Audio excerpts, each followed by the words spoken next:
enzima convertidora de angiotensina van a participar principalmente pues, en el eje renina-angiotensina-aldosterona. Esto, como ya sabemos, la enzima convertidora de angiotensina participa en el cambio de angiotensina 1 a angiotensina 2. Al participar estos inhibidores en esta enzima van a impedir que el eje continúe y que con esto pues, no se manejen presiones elevadas. Estos fármacos retardan la progresión de la nefropatía crónica y se dice en diversos artículos que su administración posterior al infarto ayuda a la mortalidad de los pacientes. Tiene efectos adversos como tos seca, proteinuria, exantema, náusea y raramente puede ocasionar angioedema. Debe cuidarse las dosis que manejemos con los pacientes, ya que si administramos estos fármacos a grandes cantidades podremos originar una hipotensión de rebote, que ya lo explicaba mi compañera anteriormente. Nunca se les debe dar en embarazadas, ni en pacientes que tengan insuficiencia renal, ni estenosis de la arteria renal, ya que pueden favorecer aún más la hipotensión y podría ser perjudicial. Los fármacos que pertenecen a este grupo son los terminados en pril, como captopril, enalapril y lisinopril. De estos, captopril utilizamos en 50 miligramos con una dosis máxima de 150, enalapril 20 miligramos, dosis máxima 60 y lisinopril a 40 miligramos. Se dice que estos fármacos no deben de administrarse con otros ahorradores de potasio, como lo serían los diuréticos ahorradores de potasio, amilorida, tiamtereno, porque pueden ocasionar que el paciente tenga hiperpotasemia, y no debe de utilizarse con los fármacos antagonistas, con los ARA2. En compañía de los diuréticos se dice que mejoran su disponibilidad, pero cuando se administran estos dos a altas dosis pueden ocasionar igual hipotensión. Dentro de los ARA2, que son propiamente los antagonistas de los receptores AT1, estos van a permitir la relajación del músculo liso y la vasodilatación, y aumentan la excreción renal y de agua, y reducen el volumen plasmático y disminuyen la hipertrofia celular. Como ya sabemos, continuando con el eje renina-angiotensina-aldosterona, posteriormente que tenemos ya al angiotensina 2, esta se debe de unir a receptores. Tenemos los receptores tipo 1 y los 2. Los 1 principalmente van a favorecer la vasoconstricción y con esto pues van a aumentar la frecuencia cardíaca, y los 2 por el contrario van a favorecer a la vasodilatación. Los antagonistas lo que van a hacer es bloquear estos receptores e impedir que se haga la vasoconstricción, y con esto pues que no siga en aumento la frecuencia cardíaca.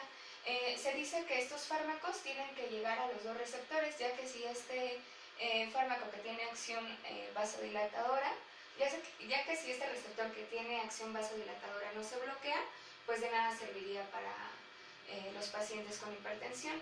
Entre los efectos adversos tenemos hipotensión, náuseas, cefalea, vómito y diarrea. Y como ya mencionado anteriormente, en los fármacos inhibidores de la enzima convertidora de angiotensina no se deben combinar estos con los anteriores. Tenemos inhibidores directos de la renina, que pues estos van a actuar al inicio del eje renina-angiotensina-aldosterona. Al bloquear a partir del inicio del eje, pues ya no se va a convertir en angiotensina 1, ni va a participar la enzima convertidora de angiotensina para convertirlo en angiotensina 2, y con esto pues elevar la frecuencia cardíaca.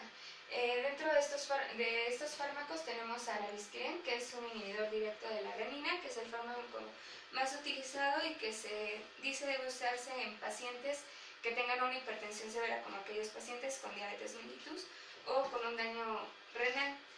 No debe de usarse con un régimen combinado con los grupos de familias que acabamos de ver anteriormente, que son los inhibidores de la enzima de angiotensina y inhibidores de la enzima convertidora de angiotensina y los ARA2.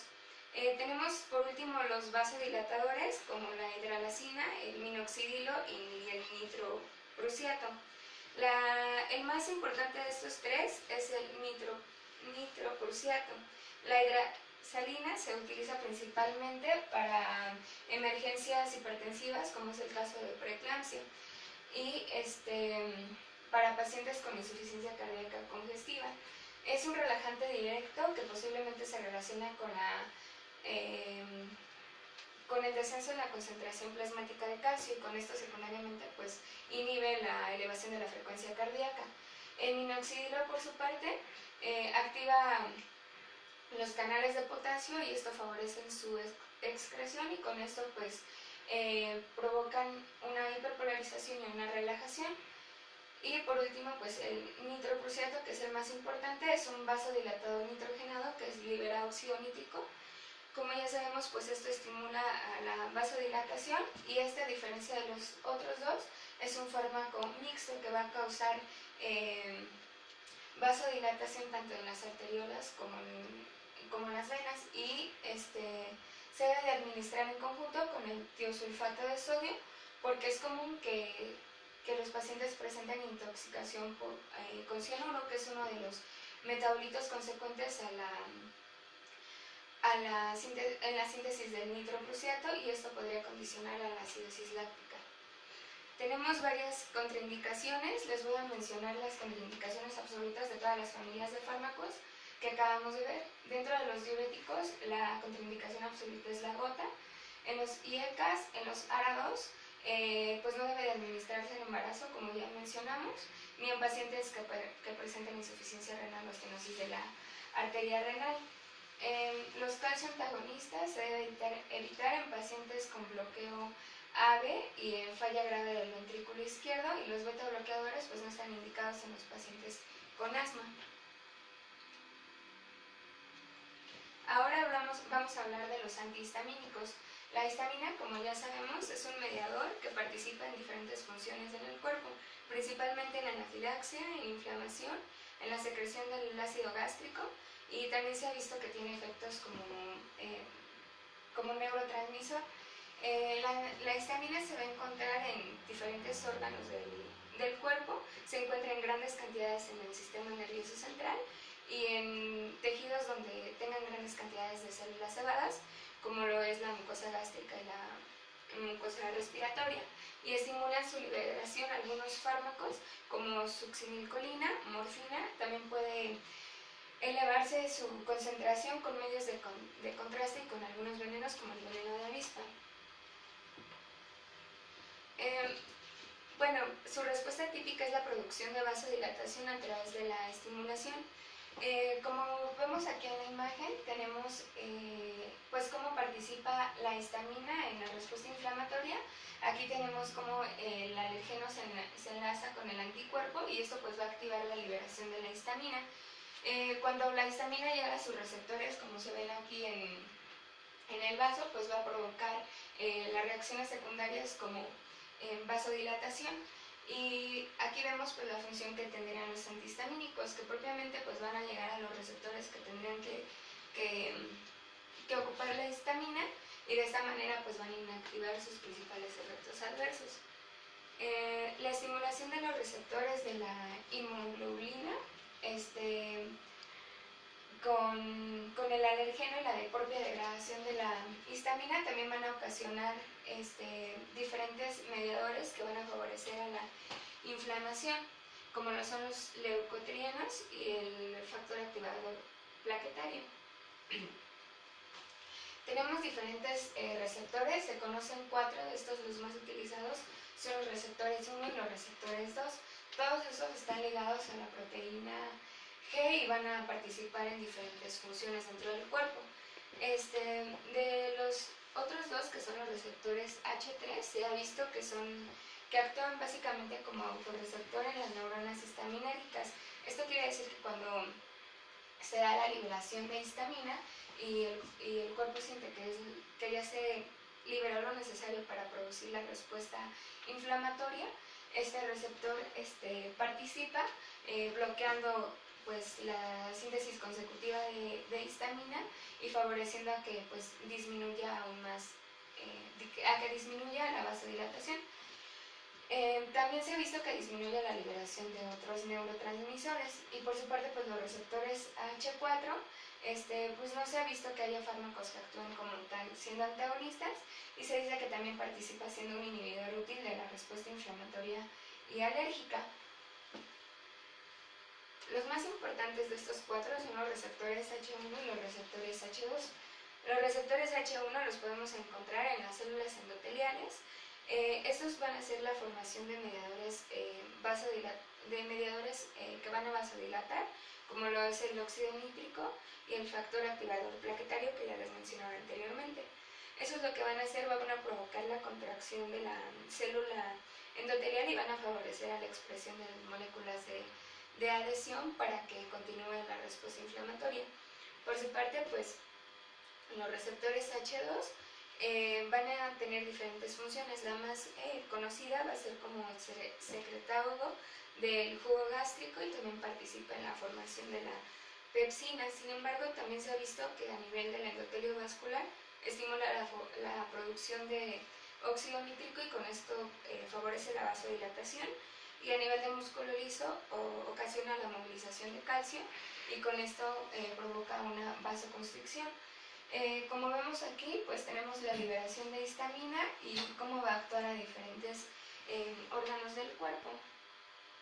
Como ya vemos, pues los diferentes receptores se van a encontrar en diferentes lugares, no son propiamente de un sitio.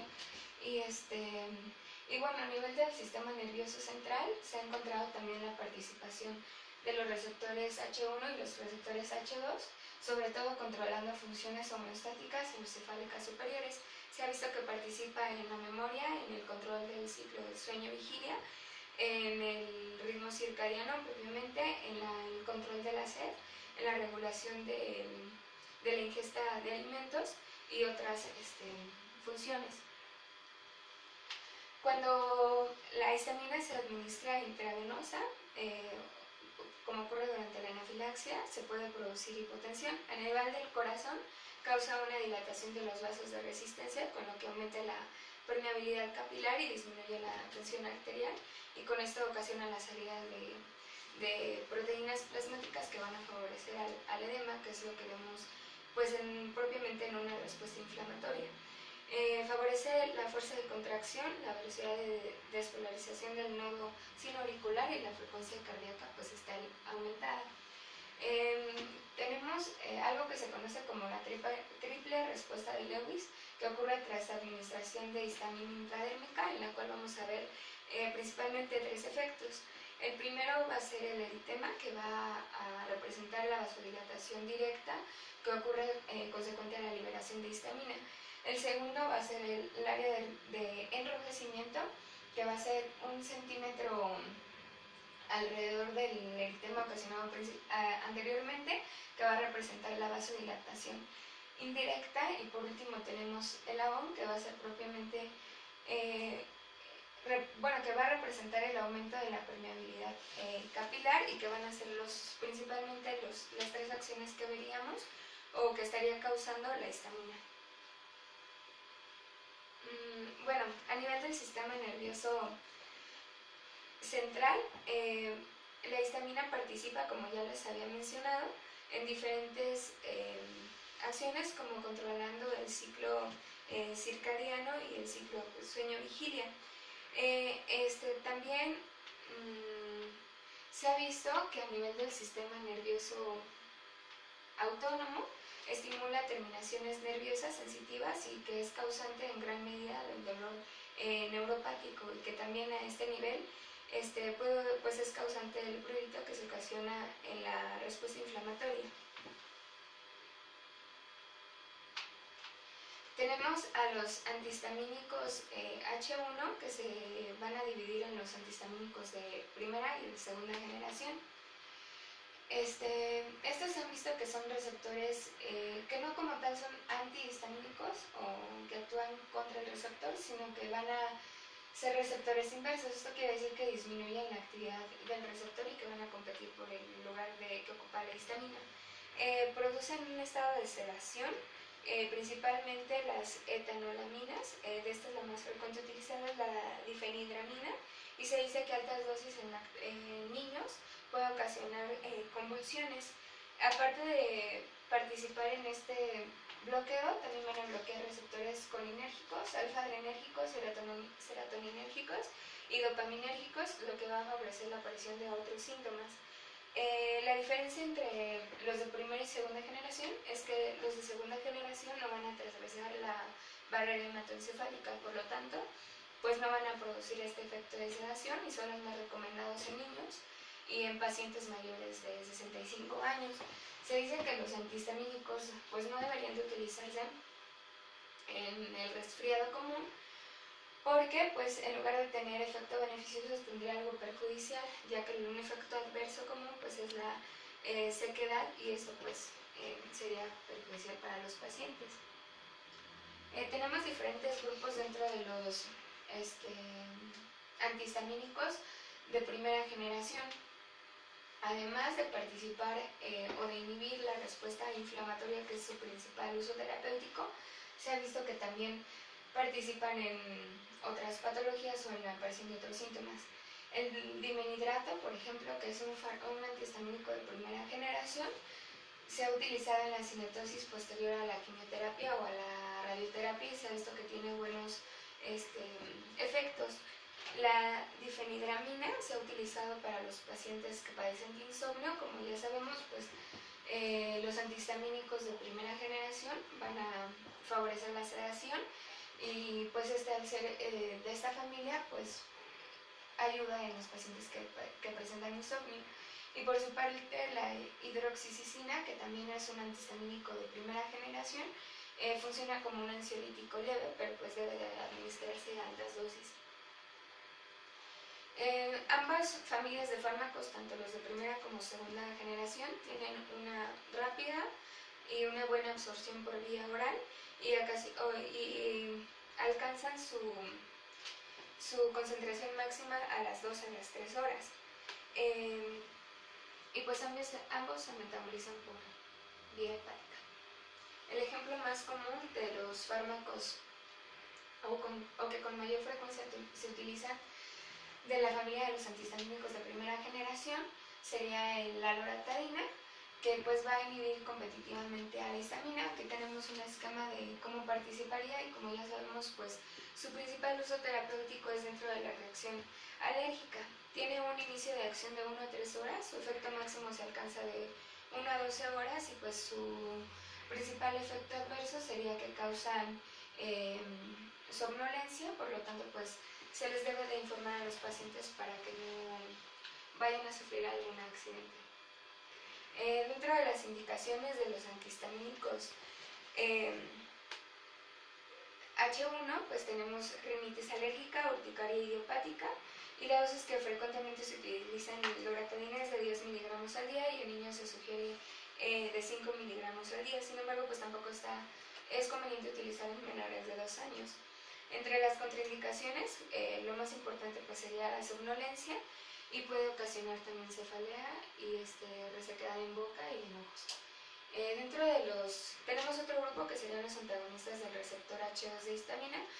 Como ya sabemos, pues este receptor se encuentra principalmente en la membrana vasolateral de la célula parietal del estómago, y esto pues lo que va a hacer es va a inhibir la secreción del jugo gástrico y va a ser útil en diferentes tipos de pacientes, por ejemplo aquellos que estén en tratamiento de úlcera gástrica y duodenal, o aquellos que quieran prevenir una úlcera por estrés, aquellos que presenten esofagitis, entre otras cosas.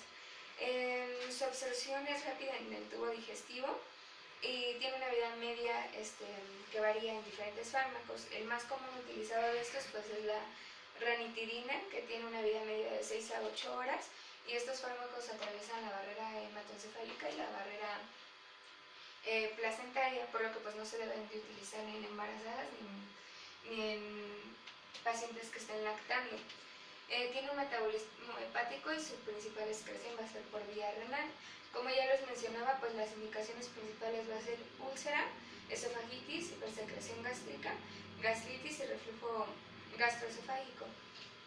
Sus efectos adversos van a ser diarrea, fatiga, estreñimiento, dolor de cabeza y dolor muscular, y cuando se quitan de manera rápida pueden ocasionar igual un efecto de rebote y ocasionar que haya una hipersecreción de jugo gástrico. Dentro de las contraindicaciones pues serían pacientes con falla renal y pues el embarazo y lactancia, como ya les mencionaba. Y por último tenemos los receptores del H3 de histamina, que estos como tal van a ser autorreceptores presinápticos, que bueno, tenemos diferentes grupos de fármacos que van a ser agonistas y antagonistas. Como ya sabemos, pues la histamina va a ocasionar múltiples funciones, tanto a nivel del sistema nervioso central como en otros órganos del cuerpo. Al utilizar los agonistas, pues lo que estaríamos haciendo es favorecer la participación pues, de la histamina en el cuerpo. Por lo tanto, pues lo que utilizamos, o lo que ahorita se está en estudio es utilizar los antagonistas del receptor H3 para tratar principalmente trastorno de sueño. Como ya sabemos, pues la histamina va a ser pues la que nos va a condicionar el ciclo de sueño-vigilia y también va ¿cómo se dice? A disminuir la ingesta de alimentos, por lo tanto pues serían útiles para el tratamiento de obesidad. Y pues el fármaco que sigue en estudio es clobenpropid. Y bueno, como yo les mencionaba en un inicio, los receptores H3 y los receptores H4 son muy similares en su forma. Por lo tanto, pues algunos fármacos que actúan sobre este receptor también actúan sobre el receptor H4. De los H4, pues hasta ahorita no hay como fármaco especializados en ellos, pero como les mencionabas, pues se han visto que también tienen efecto dentro de la reacción inflamatoria. Y un ejemplo que tenemos de estos fármacos que actúan a nivel de los dos receptores sería la impetamina, que es un agonista H3 y un antagonista parcial H4. Bueno, yo les voy a presentar lo que es síndrome febril. Principalmente vamos a ver que el síndrome febril viene del latín, de la palabra febris. Este va a ser normalmente la elevación de la temperatura corporal, que va a estar acompañada por diferentes signos y síntomas. Los principales signos y síntomas que vamos a ver en este síndrome van a ser los circulatorios, que va a ser como la taquicardia, hipotensión, soplos cardíacos sistólicos, los respiratorios, que va a ser la polipnea, digestivos, que puede ser la lengua saburrada, anorexia, sensación de empacho gástrico y sed excesiva, nerviosos, que va a ser la astenia o la inapetencia, la cefalea, que va a ser la principal, y sudoración. Vamos a tener también acompañado lo que son los delirios, convulsiones y herpes labial. Bueno, dependientemente de la región, vamos a ver los valores y el rango y el tiempo mínimo que va a haber dentro del síndrome febril. Por ejemplo, en el lugar como es el axilar o el inguinal, su valor normal va a ser de 36.5 grados centígrados y su rango normal va a ser de 36.2 a 36.8 con un tiempo mínimo de 5 a 7 minutos. El oral va a ser de 77 grados centígrados, de 36.7 a 37.3. El loidal de 37 a 37.9, el rectal o vaginal de 37.2 a 37.8 y el frontal que va a ser de 36 a 38 grados centígrados. Vamos a tener que la principal fuente de calor va a ser la oxidación de los alimentos en el interior de las células del organismo. Aquí va a haber una contribución de varios sistemas que va a ser durante el reposo, que va a ser la respiración y la circulación, que va a tener un 20%, el metabolismo cerebral y muscular, que va a tener el 30%, las vísceras abdominales, que va a ser de un 50%, y durante el trabajo físico, que va a haber una producción de calor en el sistema muscular, como por ejemplo cuando hacen ejercicio. Bueno, la eliminación de calor, vamos a tener que el cuerpo se va a disipar de una superficie por medio de 3 métodos principales. La primera va a ser la radiación, que va a ser la principal, que esta va a tener un 60%, la convección, que va a ser del 12 al 15%, y la tercera, que va a ser la evaporación, que va a ser del 20 al 27%. En la radiación y en la convección vamos a tener que el ambiente se va a encontrar más frío que la superficie del cuerpo, y lo que va a ser la evaporación, que ya les había dicho que era del 20 al 27%, va a ser en cualquier temperatura ambiental siempre y cuando la presión de vapor sea menor. Entonces ya como tal vamos a tener que la fiebre, partiendo de todos los criterios que les acabo de comentar, va a ser una elevación de la temperatura corporal arriba de 37.2 y de 37.7 por la tarde, como consecuencia de cambios en el centro termorregulador. Vamos a tener diferentes, ¿cómo se dice? Bueno, vamos a tener diferentes definiciones, como va a ser la febrícula, que esta va a ser una temperatura corporal que va a oscilar entre 37.1 y 37.7. La fiebre, como ya les había comentado, que va a ser mayor a 37.8, y la hipertermia, que va a ser perdón, un aumento de la temperatura corporal por aumento de la producción o por disminución de las pérdidas de calor. Esta se va a caracterizar porque el centro de termorregulador no va a cambiar normotérmico, o sea, siempre va a ser de 40 a 41.5. En la hiperpirexia va a haber un aumento de la temperatura a un nivel igual o superior de 41 a 41.5, y la distermia, que va a ser un síndrome subjetivo de fiebre sin hipertermia. Y aquí les puse una imagen que engloba todas las definiciones, en donde les había comentado que la febrícula va a empezar del 37.0 a 37.5, y la fiebre ya se va a dar lo que es de 38.0 a 39.5, y la hipertermia ya va a ser de 40 a 41.0. Vamos a tener lo que es la fiebre estacionaria o estado de bochorno, que va a hacer que la temperatura ascienda hasta el nuevo punto de ajuste en los centros reguladores, y se va a llegar a una fase de estabilización. Se va a alcanzar el nivel de fiebre con un nuevo equilibrio, y también donde los cambios van a ser varios y van a constituir un síndrome febril. Bueno, vamos a tener lo que es la calibración térmica. Aquí van a estar principalmente los termorreceptores periféricos y los termorreceptores vasculares hipotalámicos. Estos van a llegar a lo que es el hipotálamo anterior y a la hora preóptica, en donde va a ser el centro integrador, que va a llegar al córtex frontal y a la vía simpática. En el córtex frontal lo que va a ocasionar va a ser la sensación de frío-calor, y en la vía simpática va a regular el tono vascular, en donde ya se va a dar lo que es la sudoración o la regulación del metabolismo. Bueno, vamos a tener etapas evolutivas en el síndrome febril, que estas van a constituir principalmente la prodrómica, la estacionaria y la de declinación. La prodrómica principalmente va a ser una fase de comienzo que va a suceder con atralgias, cefaleas, depresión, palidez y malestar general. Se va a encontrar con escalofríos en ascenso térmico, y se va a incrementar la producción y conservación de calor, donde también va a haber una acumulación. La fiebre puede acompañarse de síntomas varios, pero también puede pasar inadvertida. Vamos a tener según su duración, que puede ser efímera o de corta duración, que esta se puede llevar de horas o pocos días, inferior a las 2 semanas o 13. Va a ser prolongada, que va a ser una evolución superior de 2 a 3 semanas, con evidencia de temperaturas superiores de 38.3 en varias ocasiones, y la persistente, que va a durar de semanas a meses.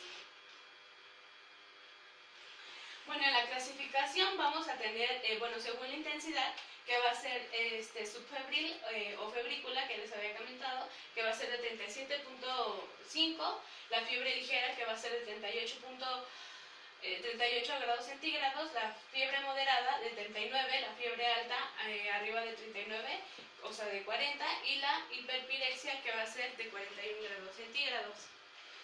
Vamos a tener según su patrón, que puede ser fiebre continua, en donde la temperatura va a permanecer elevada constantemente durante toda la enfermedad. Vamos a tener la fiebre remitente, que van a ser oscilaciones diarias superiores a 1 grado, con notables ascensos y descensos. Esta principalmente se va a dar en patrones como supuraciones o bronconeumonías.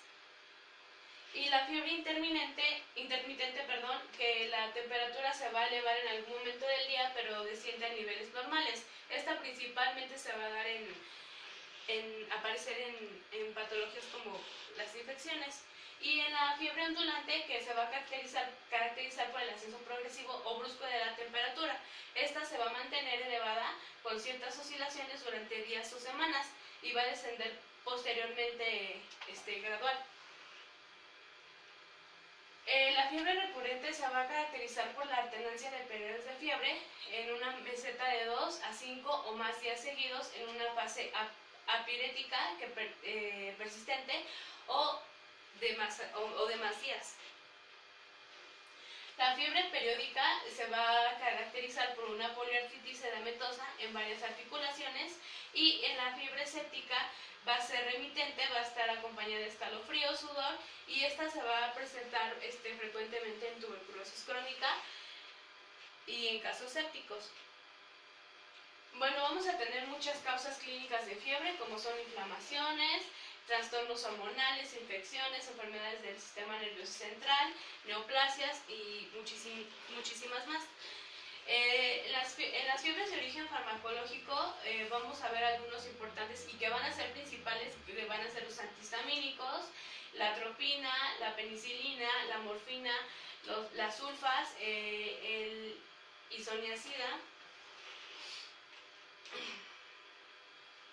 Bueno, también vamos a tener lo que va a ser las complicaciones de la fiebre, como va a ser el herpes simple, la albuminuria, el delirio y las convulsiones. Y por ejemplo, en el tratamiento primero tenemos que ver la existencia del foco, o cuál es la causa que nos está ocasionando la fiebre, la duración del cuadro, los criterios clínicos de gravedad y los criterios analíticos de gravedad. Aquí les puse un algoritmo en donde el síndrome febril, donde aquí se caracteriza el síndrome febril sin foco evidente. Por ejemplo, vamos a tener que si hay del 26 a 30 días de vida y el aspecto no va a ser tóxico, va a ser de bajo riesgo. Si va a ser con un alto riesgo, se puede hacer un hemocultivo, un urocultivo, una punción lumbar o administrarse Flaxona de 50 miligramos por kilogramo intramuscular, y igualmente el control de 24 horas. Del 91 días a 36 meses de vida, aquí ya si hay una apariencia tóxica se tiene que hospitalizar, se tiene que hacer una evaluación de sepsis, antimicrobianos o parenterales, y si no, tenemos que tener el control de que la temperatura no se eleve mayor a 39 grados centígrados o de 39.5. Si sí se eleva, vamos a hacer exámenes diagnósticos, como vamos a revisar los leucocitos, un hemocultivo, un urocultivo, igualmente se le puede administrar ceftriaxona y también un control de 24 horas. Y si no hay una temperatura mayor a 39 grados centígrados, no va a haber un diagnóstico como tal, pero sí se tiene que ver un control. Vamos a tener medios físicos, que el calor se puede perder principalmente por ambiente templado y ventilado, que puede ser de 21 a 22 grados centígrados, como han dicho, que aligerar ropas, que estar como más ligeros, desnudar al paciente, y ya cuando la fiebre es de difícil control, ya se puede meter a un baño de inmersión continuo, que el agua tiene que estar templada de 35 a 36 grados centígrados, por 20 segundos sin presentar escalofrío, suspender. Tenemos que evitar principalmente baños con agua fría o helada. ¿Por qué? Porque va a causar una baja constricción y escalofríos, y va a aumentar la temperatura central. Y también evitar estos baños en pacientes con neumonía por el aumento de O2 y producción de CO2. El tratamiento antipirético se va a reservar para pacientes en los que la fiebre puede ser nociva, y para aquellos que van a experimentar alivio considerablemente cuando se reduce la fiebre. Como medidas generales, obviamente va a ser reposo en cama, una temperatura ambiente de 21 a 22 grados centígrados, evitar el exceso de abrigo, que no estén muy abrigados, que no estén utilizando mucha ropa, así el paciente tenga mucho frío, hidratación adecuada con agua, zumos, y principalmente para prevenir la deshidratación, dieta blanda y mantenimiento de piel y mucosas húmedas y limpias. Medidas físicas se reservan para situaciones de fiebre muy elevadas, superiores a 40 grados centígrados. Se puede poner compresas con toallas de agua fría o tibia de 18 a 22 grados centígrados. Como ya les había comentado, baños con agua tibia o templada, y no utilizar baños con agua fría. Bueno, también vamos a tener que en el tratamiento principal principalmente se puede dar el ácido acetil salicílico, que va a inhibir la síntesis de prostaglandinas, además de que va a tener una acción antipirética, que posee acciones analgésicas y antiinflamatorias. Este va a disminuir la temperatura al cabo de 30 a 60 minutos y la dosis en adultos va a ser de 500 a 1000 miligramos de 4 a 6 horas y en niños de 10 miligramos por kilogramo por 4 horas. El paracetamol también va a ser principal, ese es el tratamiento que comúnmente se da más. Es el fármaco de elección, no afecta la coagulación y siendo menor la irritabilidad, no va a irritar tanto lo que es el estómago. La dosis principal va a ser de 60 miligramos a 4 a 6 horas hasta una dosis máxima de 3 gramos y debe reducirse en enfermos con alcoholismo crónico o una hepatopatía. En niños se va a dar de 10 miligramos por kilogramo por 6 horas. Y otros AINES, entre ellos vamos a destacar lo que es el ibuprofeno, que se va a dar por la inhibición de la síntesis igualmente de prostaglandinas y va a producir un descenso más pronunciado de la temperatura y mantiene el efecto antitérmico más tiempo, que lo va a tener de 6 a 8 horas y tiene una acción antipirética, analgésica y antiinflamatoria. Y eso es todo.